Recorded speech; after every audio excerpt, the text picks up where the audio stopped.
1 year age ఉన్నటువంటి plantation ఉన్న area ఇది.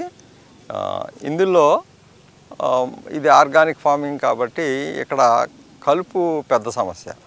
కలుపుకి మామూలుగా ట్రాక్టర్ తోటి దున్నేస్తూ ఉంటాం. రోకి మధ్యలో ట్రాక్టర్ దున్నుతూ ఉంటుంది.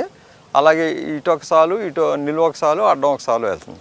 అయితే మొక్క చుట్టూరు మటుకి కలుపు మాన్యువల్గా చేయాల్సి వస్తుంది. లేకపోతే మొక్కలు ఒక్కొక్కసారి డ్యామేజ్ అవుతూ ఉంటాయి ట్రాక్టర్ దగ్గరగా వచ్చినప్పుడు.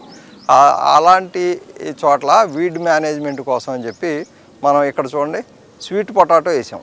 ఇక్కడ స్వీట్ పొటాటో వేసాం. ఇదంతా కూడా ఈ స్వీట్ పొటాటో వేయటం వలన ఇంకొక 2 నెలలు అయ్యేటప్పటికి ఇది మొత్తం కవర్ చేసేస్తుంది. ఇక్కడ కలుపు దానంతటా అదే సప్రెస్ అయిపోతుంది.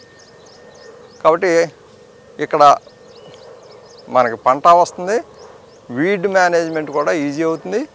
ఇందులో ఈ పై షూట్స్ని మనం కట్ చేసి పశువులకి మేతగా వాడుకోవచ్చు. ఇందులో దాదాపుగా 20% ప్లస్ ప్రోటీన్ ఉంటుంది, 20% ప్రోటీన్ దాకా ఉంటుంది.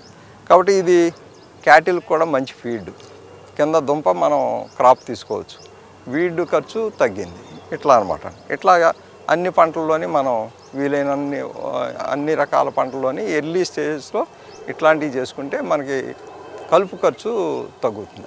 ఇప్పుడు ఈ క్రాప్ ఈ శాప్లింగ్స్ పెట్టింది, మొక్కలు కటింగ్స్ ఉంటాయి కదా, కట్ చేసి పెట్టుకుంటే వచ్చేస్తుంది. వర్షాకాలం కాబట్టి మనం వర్షం అదును చూసి పెట్టుకున్నట్లయితే అది ఆటోమేటిక్గా వచ్చేస్తుంది. ఇది ప్రజెంట్ మీరు చూస్తూ ఉన్నది 15 రోజులు అయింది ఇది పెట్టి.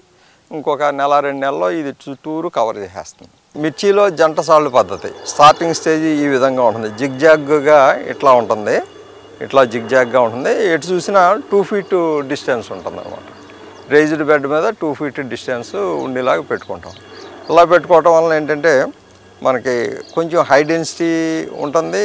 వీడ్ మేనేజ్మెంట్ కూడా ఖర్చు తగ్గుతుంది. అంటే ప్రతి బెడ్కి మనం మల్చింగ్ షీట్ వేయాల్సి వస్తుంది. ప్రతి బెడ్కి మల్చింగ్ షీట్ వేయాల్సి వచ్చినప్పుడు దాదాపుగా అందరూ 1 మీటర్ మల్చింగ్ షీట్ చాలామంది తీసుకుంటూ ఉంటారు. మేము 1.2 మీటర్ తీసుకున్నాం width. Mulching sheet width 1.2 metre. ఆ 1.2 మీటర్ తీసుకుని రేజ్డ్ బెడ్ టాప్ కొంచెం విడ్త్ పెంచుకొని 2 feet వచ్చేలా చేసుకుని 2 వరుసలు పెట్టుకున్నాం. దీనివల్ల ఏంటంటే మల్చింగ్ షీట్ కాస్ట్ తగ్గుతుంది, వీడ్ మేనేజ్మెంటు, స్ప్రేయింగ్ మేనేజ్మెంట్ అన్ని కాస్ట్లు తగ్గుతాయి, హై డెన్సిటీ కూడా అవుతుంది.